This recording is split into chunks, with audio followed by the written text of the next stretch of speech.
What up, Northview students? We're back for week 2 of... Are you kidding me? We're back for week 2 of Real O.T. I had air in my lungs and I had to get it out. It was involuntary. I'm sorry. And I'm Rod and this is Ryan and he has gas. Better out than in, I always say.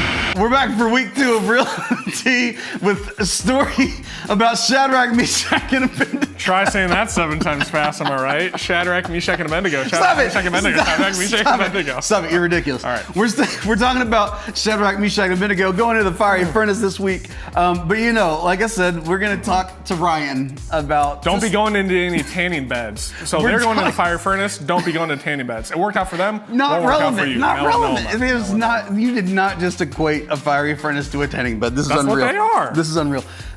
Anyways, we're gonna ask Ryan a question. I don't know why we're asking him a question at this point. We're gonna ask Ryan a question about summertime right now. So Ryan, let's just go ahead and get to it. Yeah. What is your favorite memory of summer? Oh my gosh, my favorite memory of summer is, so I lived in South Dakota, the greatest state in the union, by the way. False. Absolutely, absolutely Anyway, incredibly false. But every summer, my family and I, we would drive up to the Twin Cities.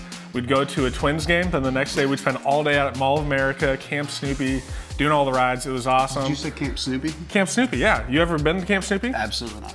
Oh, well, that's a bummer because it was amazing. And then the next day, we would go up to Duluth, Minnesota and drive all up along the north shore of Lake Superior, and we'd arrive at our family cabin in Ely, Minnesota, Boundary Waters canoe area, spend the whole week fishing, boating, tubing, jet skiing, I mean, just hanging out, grilling every night. I mean, it was awesome. So that place, that's the memory. That's the memory. Camp Snoopy in the lake house. All right. Camp Snoopy in the lake house. So I haven't been back up there in like 7 years. So I need to head back up that way here pretty soon. So. Okay. Well, Camp Snoopy in the lake house. We would love to hear about what you guys are doing this summer and where are you favorite going? Things, best things that you've got going on all summer long. But right now, we're going to jump into week 2 of Real O.T. with Shadrach, Meshach, and Abednego.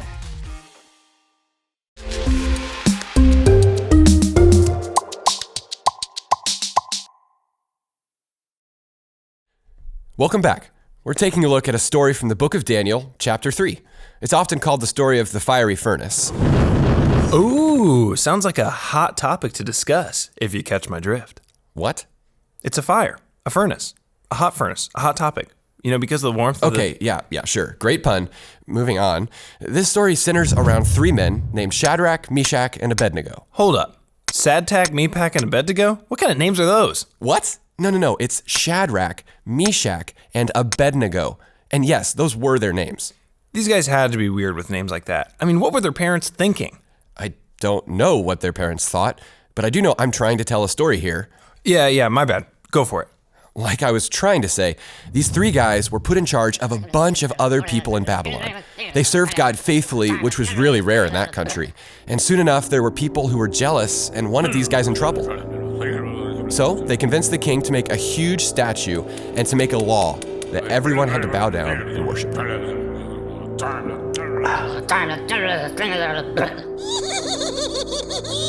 Wait, how tall are we talking? Like 10 feet tall? Oh, taller. Like 11 feet tall? Dude, that's hardly any taller than 10 feet. Way bigger. Like 13 feet tall. 14 feet tall! Okay, I'll save you the trouble. It was 90 feet tall. Meh, not that impressive. Wait, what? You were just saying, whatever.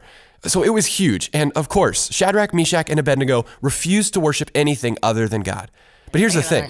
The king told these guys that if they didn't bow down and worship the statue, he was going to throw all of them into a hot, fiery furnace. Joke's on the king. That would totally kill those guys. He can't do that. He really needs to be thinking through his threats before he... Okay. Actually, that was the whole point. He wanted to kill them if they didn't listen. And that threat didn't matter to these guys. They had more faith in God than fear in the king, which meant that the king followed through on his promise to them. Well, hey, listen, the king might be a murderer, but at least he's not a liar.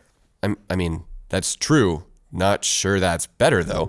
But here's the cool thing. 3 guys were thrown into the furnace, but 4 people started walking around in there. And when the king saw an extra person and the fact that these guys were just walking around and not burning up, he let them out. This girl is on fire. What? No, nobody was on fire. God saved Shadrach, Meshach, and Abednego in order to prove to the king and to Babylon that there is only one God and that he is the only person we should ever worship. This girl is... Okay, thank you, but I guess that's all we have. Come on, man, sing with me. Here we go. No. This girl is on Seriously? fire.